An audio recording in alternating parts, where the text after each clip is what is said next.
Guys গল্পের শুরুটা এখান থেকে মানে আমার বাড়ি থেকে। তো বেসিক্যালি এখন 10:30 বাজে, আর কিছুক্ষণের মধ্যেই আমি বেরোবো। মন তো খারাপ করছে অনিন্দিতাকে ছেড়ে, মিটিকে ছেড়ে যেতে, বাট জানি না কী করে যেতে পারবো। তাও বেরোচ্ছি, আর কিছুক্ষণের মধ্যেই বেরোবো। আমার সব লাগেজটাকে সব কিছু প্যাক হয়ে গেছে, বন্ধুরা দাঁড়িয়ে আছে সাহেবের দোকানে। তো চলো গাইস, কি বলবো তোমাদেরকে, অনেক ড্রামা হলো এতক্ষণ বাড়িতে। মানে বেসিক্যালি বাড়ির লোকজন জানতোই না আমি সোলো ট্রিপে যাচ্ছি, একমাত্র অনিন্দিতা জানতো। তো যাই হোক, আমি ভেবেছিলাম যে বেরোনোর সময় বলেই যাব, কারণ কোনোদিনও মিথ্যা কথা বলে বাড়ি থেকে কোথাও যাইনি। যা বলে গেছি সত্যি কথা বলেই গেছি। তো সেটাই এখন রিভিল করলাম যে আমি অ্যাকচুয়ালি সোলো যাচ্ছি, আমার সাথে কেউ যাচ্ছে না। তো সেটা শুনে না একটু ইমোশনাল হয়ে পড়েছিল, স্বাভাবিক ব্যাপার যে কোনোদিন এরকম একা এরকম লং রাইডে যাইনি। তো তার জন্যই দেরি হয়ে গেল অনেকটা, মোটামুটি 11:15 বেজে গেছে। ছেলেপিলে দাঁড়িয়ে আছে কিনা আমি জানি না, ফোন তো করছে। হ্যাঁ, এই তো ছেলেপিলে দাঁড়িয়ে আছে, অরিন্দম, সাহেব, মাধব, এই তো। গাইজ এখন রাত 11টা বাজে, এখন আমি বেরোচ্ছি সাহেবের দোকান থেকে। এই যে বন্ধু বান্ধব সবাই দাঁড়িয়ে রয়েছে, ছাড়তে এসছে, অনেকক্ষণ ধরে দাঁড়িয়ে আছে। আমি 10টায় বেরোবো বলেছিলাম, তো তোমাদেরকে বললাম বাড়িতে একটু ইমোশনাল হয়ে পড়েছিল, মা কান্নাকাটি করছিল, তার জন্য লেট হয়ে গেল। তা এখন ফাইনালি বেরোচ্ছি এখান থেকে। এই সাহেব আর সৌভিক আমাকে যাবে 4 অবধি ছাড়তে, মানে ছাড়তে যাবে না, ওদের বাড়ি ওখানেই, তাই ওদিক দিয়ে যাবে। তো চলো তোমাদের সাথে দেখা হচ্ছে রাস্তায়। তো গাইস এখন রাত 11:30 মতো বাজে, আর আমি এখনই আমার ট্রিপের উদ্দেশ্যে ফাইনালি রওনা দিচ্ছি। এই আমি আমার এখন পাড়াতেই রয়েছি, ছোটো সাহেবের দোকান থেকে বেরোলাম। আর আমার সাথে হচ্ছে সৌভিক আর সাহেব কালেক্টরি মোড় অবধি যাবে, দিয়ে ওখান থেকে ওরা বাড়ি চলে যাবে, আর আমি আমার ট্রিপের উদ্দেশ্যে ফাইনালি যাব। তো খুবই এক্সাইটেড গাইজ, কারণ ফার্স্ট টাইম আমি এই সোলো রাইডে যাচ্ছি। আর কী বলবো, একটু টেনশনও হচ্ছে, যেহেতু সোলো রাইড, তাও আবার গুরুদংমার লেক। তো একটু হালকা হালকা টেনশন হচ্ছে। তো যাই হোক, দেখা যাবে সেটা, সেগুলো মাথায় নিয়েই বেরিয়েছি। সাবধানে চালাতে হবে, সাবধানে সব কিছু করতে হবে। তো খুবই এক্সাইটেড, মানে এতদিন পরে আবার আমি, মানে অলমোস্ট 2 বছর পরে আমি রাইড করছি। 2 বছর 1 মাস পর, মানে 2020 সালের অক্টোবর মাসে আমি গিয়েছিলাম, আর আজকে হচ্ছে 26 নভেম্বর 2022। 2 বছর 1 মাস বাদে আবার আমি লং রাইডে যাচ্ছি বাইকে করে। তো যাই হোক, একটু খারাপ লাগছে, যেহেতু প্রতিবার আমার সাথে অনিন্দিতা যায় রাইডে, এবারও যেতে পারছে না। যাই হোক, এই সাহেবেরও আমার সাথে যাওয়ার কথা ছিল বেসিক্যালি, তো সাহেব অফিসের ছুটি পেলো না বলে যেতে পারলো না। আর শানু তো আগেই বলে দিয়েছে যেতে পারবে না, কারণ মানে একসাথে প্ল্যানটা অ্যাকচুয়ালি একসাথেই করেছিলাম আমি, সাহেব আর শানু। শানু একটা নতুন কোম্পানি জয়েন করেছে, তো সেই জন্য সেখানে নতুন কোম্পানিতে ছুটি নিতে পারবে না বলে ও যেতে পারলো না। তো আমি ঠিক করেই রেখেছিলাম যে কেউ যাক না যাক আমি যাবই, এবং সেটা যদি সোলো হয় তো সোলোই যাবো, যেতে আমাকে হবেই। সো গাইস, ফাইনালি কৃষ্ণনগরকে গুড বাই বলার টাইম চলে এসছে। এই যে আমার ডানাতে কৃষ্ণনগর সার্কিট হাউস, আর বাঁ দিকে হচ্ছে ডিএম বাংলো। এখানেই কৃষ্ণনগর শেষ। আমি আমার রাইডের উদ্দেশ্যে ফাইনালি এগিয়ে চললাম। সাহেব আর সৌভিক ওরা চলে গেছে কালেক্টরি মোড় থেকেই, তো এখান থেকেই আমি সোলো। আর কি বলবো তোমাদেরকে, খুবই একটা মিক্সড ফিলিংস আসছে ভেতরে। ভয় লাগছে, টেনশন হচ্ছে, আনন্দ লাগছে, খারাপ লাগছে, কষ্ট হচ্ছে, সব কিছু মিলিয়ে একটা ফিলিংস। এভাবে কোনোদিনও একা রাইড করিনি, তাও আবার এত দূর। জানি না কীভাবে রিয়েক্ট করবো নিজে, কীরকম হবে রাইডটা তাও আমি জানি না। বোর লাগবে কি মানে ঠিকঠাক হবে, খুবই একটা অদ্ভুত ফিলিংস আসছে। এক্সাইটমেন্টও কাজ করছে ভেতরে, যে 2 বছর পরে, 2 বছর 1 মাস পরে এক্স্যাক্ট আমি আবার রাইড করতে চলেছি, আবার লং রাইডে যাচ্ছি।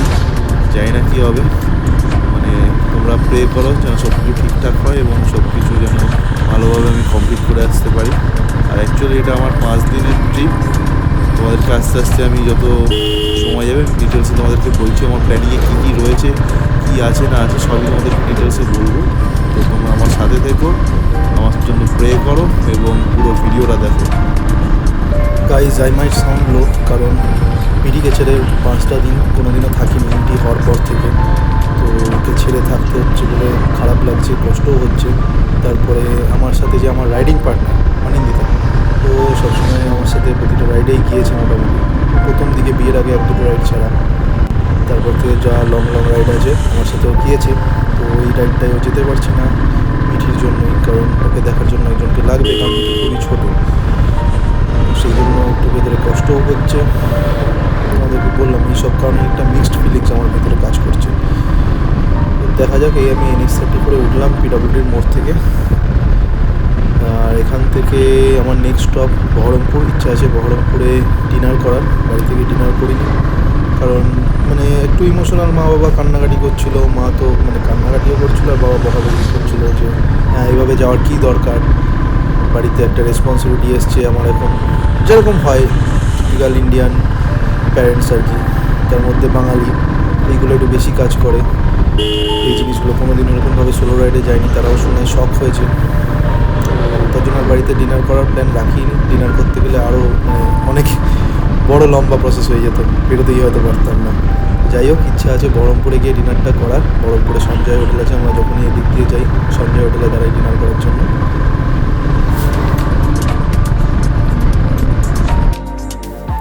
গাইজ মনে হচ্ছে বিরাট একটা কেস হয়ে গেছে। আমার যে জুতোটা আমি বহুদিন পরিনি, লাস্ট তোমাদেরকে বললাম 2 বছর 1 মাস আগে রাইড করেছিলাম, তখন জুতোটা পরেছিলাম। তো মনে হচ্ছে জুতোর সোলটা ফেটে গেছে, ডান পায়ের জুতোর সোলটা ফেটে গেছে।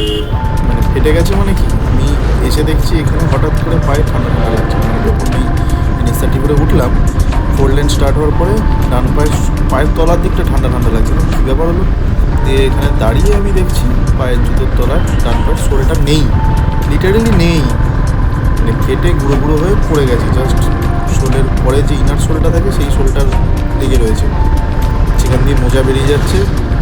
বুঝতে পারছি না এখন কী করবো, বাড়ি চলে যাব নাকি বাড়ি গেলে তো আবার সেই ইমোশনাল ড্রামা স্টার্ট হবে।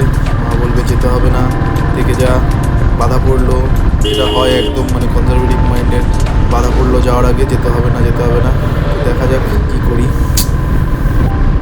এই মাঝরাতে তো আমার জন্য কেউ আর দোকান খুলবে না, দোকান খোলা পেতে সেই সকাল, আর ততক্ষণে আশা করা যায় শিলিগুড়িতে পৌঁছাবো। এবং আই গেস শিলিগুড়ি ছাড়া আর কোথাও আমি এরকম জুতো পাবো না। এই আর্মি শ্যু, এটা আমি যদিও বা অনলাইন কিনেছিলাম ফ্লিপকার্ট থেকে।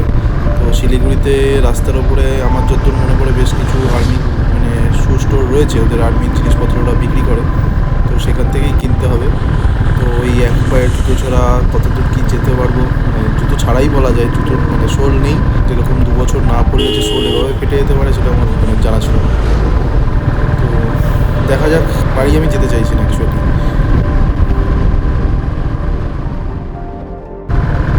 সো গাইজ এখন আপডেট হচ্ছে, আমি বাড়িতেই যাচ্ছি ফেরত, কারণ আমার যে আরেক পায়ের জুতো সেটারও সোল খুলে পড়ে গেছে। আর কি বলবো তোমাদেরকে, একটার পর একটা ট্র্যাজেডি হয়ে যাচ্ছে। বাড়ি আমি যেতে চাইছিলাম না, বাধ্য হয়ে যেতেই হচ্ছে, কারণ শুরুতেই যখন একটা ওয়ার্নিং দিয়ে দিল আমার চেঞ্জ করার সুযোগটা রয়েছে, তো বাড়িই যাই। এখন 11:30 মতো বাজে, বেশি লেট হয়নি, বাড়ি গিয়ে জুতোটা চেঞ্জ করেছি। বেসিক্যালি আমার আর রাইডিং শ্যু নেই, একটা বাড়িতে স্পোর্টস শ্যু রয়েছে, সেটাই পরবো। দিয়ে যদি শিলিগুড়িতে জুতোর দোকান পাই তো কিনবো, না হলে এই পরেই চালিয়ে দেবো, কোনো প্রবলেম নেই। দেখা যাক, বাড়ি গেলে জানি আবার এখন মা একটু ইমোশনাল ডায়লগ দেবে যে যাওয়ার পথেই বাধা পড়লো, যাস না। আমি জানি কথাগুলোই হবে, তাও যাচ্ছি, কারণ এভাবে 2 পায়ের জুতো সোল ছাড়া যা পসিবল না। কারণ প্রথম দিনের যে জার্নিটা সেটাই লংগেস্ট জার্নি এবং সবচেয়ে হেডেকের হয়, তো এটাতে আমাকে কমফোর্টেবলি যাওয়াটা দরকার, নাহলে কী হলো তোমাদেরকে প্রবলেম হয়। মানে পরের যে টাফ জার্নিটা রয়েছে গুরুদংমার, যেটা এনজয় করবো আমি, সেটাতেই আমার প্রবলেমটা হবে। সো গাইজ আমি বাড়ি পৌঁছে গেছি। এই তোমাদেরকে জুতোর কন্ডিশনটা দেখাই। এই দেখো, এটা হচ্ছে ডান পা, এই যে মোজা দেখা যাচ্ছে, সোল নেই। আর এইটা হচ্ছে বাঁ পায়েরও সোল খুলে পড়ে গেছে। এখানে অতটা খারাপ কন্ডিশন না যে মোজা বেরিয়ে যাচ্ছে, কিন্তু খুব অদ্ভুত লাগছে। দেখি, বাড়িতে তো ডাকলাম, কেটে তালা ফালা দিয়ে বন্ধ করে দিয়েছে। অনিন্দিতা মিঠিকে খাওয়াচ্ছে। তো চলো, তোমাদের সাথে যখন ফাইনাল জার্নি স্টার্ট করব তখন কথা হচ্ছে। জার্নিটা স্টার্ট করলাম, এখন 12:20 মতো বাজে, আর আমি এই বাহাদুরপুরের কাছাকাছি চলে এসেছি, 4 লেনে উঠে পড়েছি। আমি আর কৃষ্ণনগর থেকে বেরোনোর সময় ভিডিও রেকর্ড করিনি, আর বাড়িতেও রেকর্ড করিনি। তোমাদেরকে তো বললামই সেম জিনিস। বাড়িতে মা আবার কান্নাকাটি শুরু করে দিয়েছিল যে যাস না, যাওয়ার আগেই বাধাটা পড়লো, যাওয়া ঠিক হবে না এভাবে। তো অনেক কষ্টে মাকে বুঝিয়ে ম্যানেজ করে, বাড়ির সবাইকে ম্যানেজ করে আবার আমি আমার জার্নিটা স্টার্ট করলাম। So hope for the best. So guys এখন 1:22 বাজে আর আমি বহরমপুর ঢুকে গেছি। 1 ঘন্টা লাগলো কৃষ্ণনগর থেকে বহরমপুর আসতে অলমোস্ট। তো বহরমপুরে সঞ্জয় বলে একটা হোটেল রয়েছে, তো আমরা যখনই যাই এদিকে রাতের বেলায় বেরোলে সঞ্জয়ই খাই। তো দেখি অ্যাকচুয়ালি সঞ্জয় ফেললে রাস্তার এই পারে ক্রসিং আছে কি না জানি না, দেখা যাক, নিশ্চয়ই যাওয়া যাবে। তো সঞ্জয়ই খাবো, রুটি তড়কা খাবো, খুব খিদে পেয়েছে। আর ভাই বিচ্ছিরি ঠান্ডা লাগছে, কি বলবো তোমাদেরকে, খুব ভুল হয়ে গেল, আরেকটা লেয়ার চাপিয়ে আসতে হতো। বিচ্ছিরি ঠান্ডা লাগছে, বিচ্ছিরি। দেখি রেনকোটটা পরে নেবো, আর কি করা যাবে, এখন তো আর ব্যাগ খোলা যাবে না, সব বাঁধাবুদি হয়ে গেছে, প্যাকিং হয়ে গেছে, ব্যাগ খুলবো না। বহরমপুর বাইপাসটা শুনেছি খুলে গেছে, যদি খাওয়ার গল্প না থাকতো তাহলে বহরমপুর বাইপাস দিয়েই বেরিয়ে যেতাম, কিন্তু খেতে হবে, তাই বহরমপুরের ভেতরেও ঢুকতে হবে। আর এতক্ষণে আমি 85 কিলোমিটার চালিয়েছি। এই তো চলে এসছি সঞ্জয় হোটেল।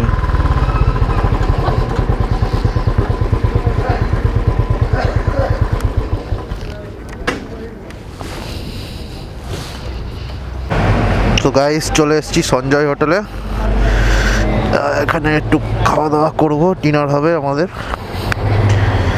সরি আমার, বলেই যাচ্ছি যে সোলো রাইড করছি। চলো যাক।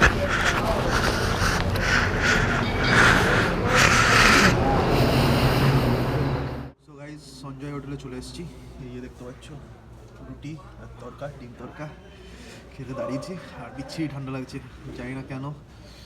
দেখি গাড়িতে রেনকোটটা আছে, রেনকোটের ওপরটা পরে নেবো। আর ভালোই স্পিড মেনটেন করছি, 90 কিলোমিটার 1 ঘন্টায় চলে এসেছি, বিচ্ছিরি ঠান্ডা লাগছে। চলো খেয়ে নিই, তারপরে কথা হচ্ছে। সো গাইজ এখন 2:15 বাজে, সঞ্জয় থেকে ডিনার করে বেরোলাম, আর কিলোমিটার হয়েছে 91। আর এখন দাঁড়ানোর ব্যাপার নেই, ডিনার করে জল খেয়ে হিসু করে সব কিছু করে একবারে বেরোলাম। দেখা যাক কতটা টানতে পারি। তোমরা যারা জানো না তাদেরকে বলে রাখি, এই বহরমপুর শহরের সাথে আমার একটা স্মৃতি জড়িয়ে রয়েছে। আমি আমার কলেজ লাইফ 1 বছর এখানে কাটিয়েছি, তো ওই 1 বছরে বহরমপুরে প্রচুর ঘুরেছি। মোটামুটি বহরমপুর আমার ভেতর ভালোই চেনা। কিছু বন্ধুবান্ধবও রয়েছে বহরমপুরে যারা আমার সাথে ওই কলেজে পড়তো, আর কিছু রাইডার বন্ধুও রয়েছে যারা বহরমপুরে থাকে। ভালো শহর, সুন্দর, পরিষ্কার পরিচ্ছন্ন এবং বেশ বড় শহর।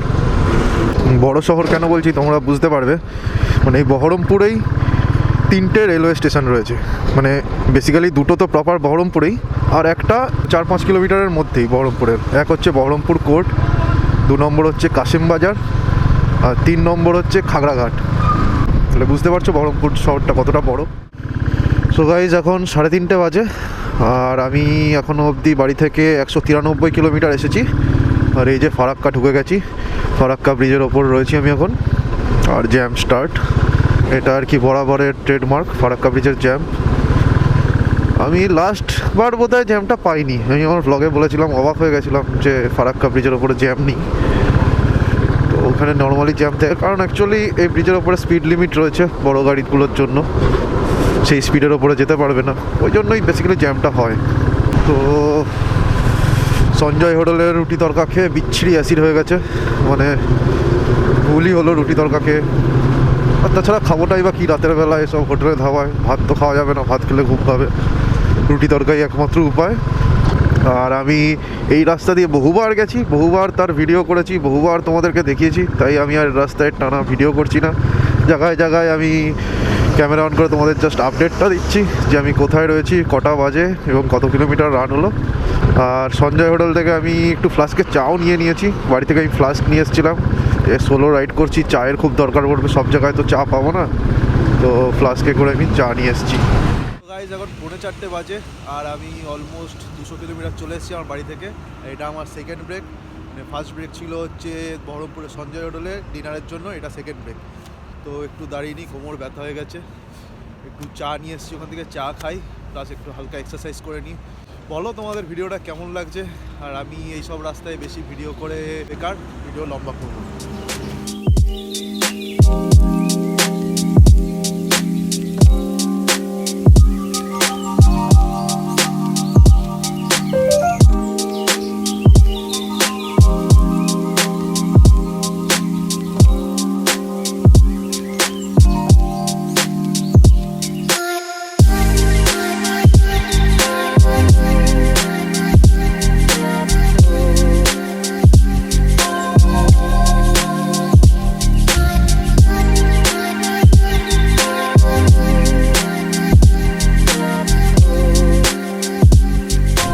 গাইস দেখতে পাচ্ছ পুরো আলো ফুটে গেছে। এখন এই 6:40 মতো বাজে। ডান সাইডে আমার সানরাইজ হয়েছে।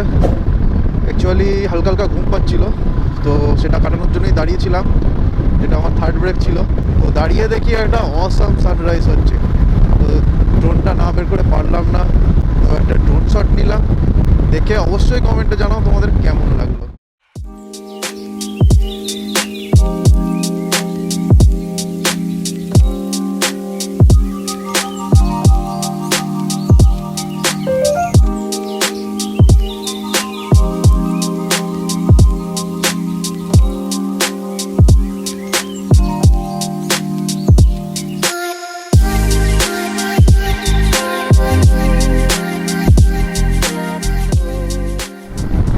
মামা ওঠায়, ঠান্ডার প্রকোপটা একটু কমেছে, একটু কম ঠান্ডা লাগছে। এবার বেলা যত বাড়বে আশা করা যায় ঠান্ডাটা একটু কম লাগবে, দেখা যাক।